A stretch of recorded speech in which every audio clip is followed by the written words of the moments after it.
Ողջույն բոլորին, բարի գալուստ մոտենալ Աստծուն դասընթաց։ Այն հիմնված է մի գրքի վրա, որը գրել եմ 2004 թվականին, եւ այն շատ առումներով խոսք է մեզ համար այսօր։ Այս գրքի ամբողջ նյութը կարծում եմ բխում է Աստծո սրտի կանչից, որը ձեզ եւ ինձ տալիս է հետեւյալ հարցը. ինչու ենք մենք բավարարվում առանց նրա ներկայության։ Այլ կերպ ասած, ինչու ենք մենք հեռվում մնում, եթե կարող ենք մտերիմ լինել նրա հետ։ Ամբողջ այս ուղերձը Հակոբոսի թղթի 4-րդ գլխի 8-րդ խոսքից է, որում գրված է. մոտեցեք Աստծուն եւ նա կմոտենա ձեզ։ Ուզում եմ, որ կրկնեք սա ինձ հետ. մոտեցեք Աստծուն եւ նա կմոտենա ձեզ։ Ձեզ մի հարց եմ տալու։ Ուզում եմ, որ բարձրաձայն պատասխանեք, ով է առաջինը մոտենում, Աստված թե դուք։ Մենք։ Սա այն է, ինչ մենք ենք անում կամ նախաձեռնում, ինչը բառացիորեն դրդում է նրան մոտենալ ինձ։ Նա է, ով ստեղծել է տիեզերքը, ով իր մատներով տեղադրել է աստղերը իրենց ուղեծրերում եւ յուրաքանչյուրին անուն է տվել, ով կշռում է այս մոլորակի բոլոր ջրերը իր ձեռքերի ափերով։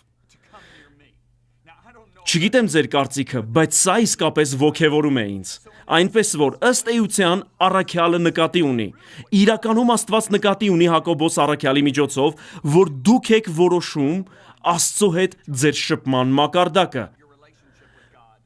Ոչ թե Աստված։ Ուզում եմ կրկին ասել սա, քանի որ սա անչափ կարևոր է։ Դուք եք որոշում, թե որքան մտերիմ եք լինելու Աստծո հետ, ոչ թե նա։ Գիտեք, շատ հավատացյալներ հետևյալ պատկերացումն ունեն։ Ճանապարհորդելով ես խոսել եմ շատերի հետ։ Նրանք կարծում են, թե կան որոշ քրիստոնյաներ, որոնք ծնվել են հատուկ աստղի ներքո, օրինակ Մայր Թերեզան, Բիլի Գրեհեմը։ Ոչ, նրանք մոտ էին Աստծուն, քանի որ որոշել էին մոտ լինել նրան։ Ես կասեմ հետևյալը. իմ կյանքի ընթացքում հանդիպել եմ այնպիսի մարդկանց, որոնք անչափ մոտ են Տիրոջը,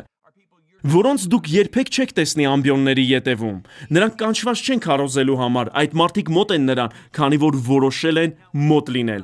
Երբ մտածում եմ նրան մոտ լինելու մասին, առաջին հերթին ուզում եմ ասել հետևյալը, եւ ուզում եմ, որ ուշադիր լինեք իմ խոսքերին. Աստված ավելի փափագում է մտերիմ լինել ձեզ հետ,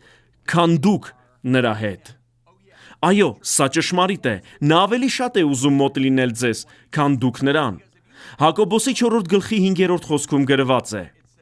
նախանձով փափագում է հոգին, որ բնակված է մեզանում։ Հունարենում փափագել բառը հետևյալ իմաստն ունի. այն նշանակում է բուռն կերպով եւ մշտապես ձգտել։ Մտածեք այս մասին. ինչին է Աստված բուռն կերպով ձգտում։ Ձեզ հետ շփվելուն, եւ նա մշտապես է ձգտում մեզ։ Լիզան եւ ես 40 տարի է ամուսնացած ենք։ Մենք իսկապես մտերիմ ենք, նա իմ ամենամտերիմ ընկերն է այս աշխարհում, բայց գիտեք, եթե ես արթնացնեմ նրան գիշերվա ժամը 2-ին, երբ նա խորը քնած է, նա չի փափագի ինձ։ Նա կասի. «Ջոն, ինչու արթնացրիր ինձ»։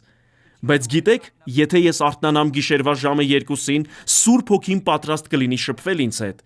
Նա մշտապես է ձգտում մեզ։ Երբ մտածում եմ, որ Աստված փափագում է մեզ, ես հիշում եմ Դավթի խոսքերը 139-րդ Սաղմոսում, 17-րդ եւ 18-րդ խոսքերում։ Նա ասաց. «Որքան թանկ են քո մտքերը իմ մասին, ով Աստված, դրանք անհամար են։ Ես չեմ էլ կարող հաշվել։ Դրանց թիվը գերազանցում է ավազահատիկները»։ Ուզում եմ, որ մի պահ մտածեք այս մասին։ Դավիթը ասում է, որ եթե հաշվեիք բոլոր մտքերը, որ Աստված ունի անձամբ ձեր մասին, ոչ թե ամբողջ եկեղեցու մասին, այլ անձամբ ձեր մասին, դրանք կլինեին ավելին, քան այս մոլորակի բոլոր ավազահատիկները։ Մի պահ մտածեք այս մասին։ Յուրաքանչյուր լողափի, անապատի, գոլֆի դաշտի ավազահատիկները անչափ շատ են։ Գիտնականներն ասում են, որ լողափի 1 խորանարդ ֆուտի մեջ 1 միլիոն ավազահատիկ կա։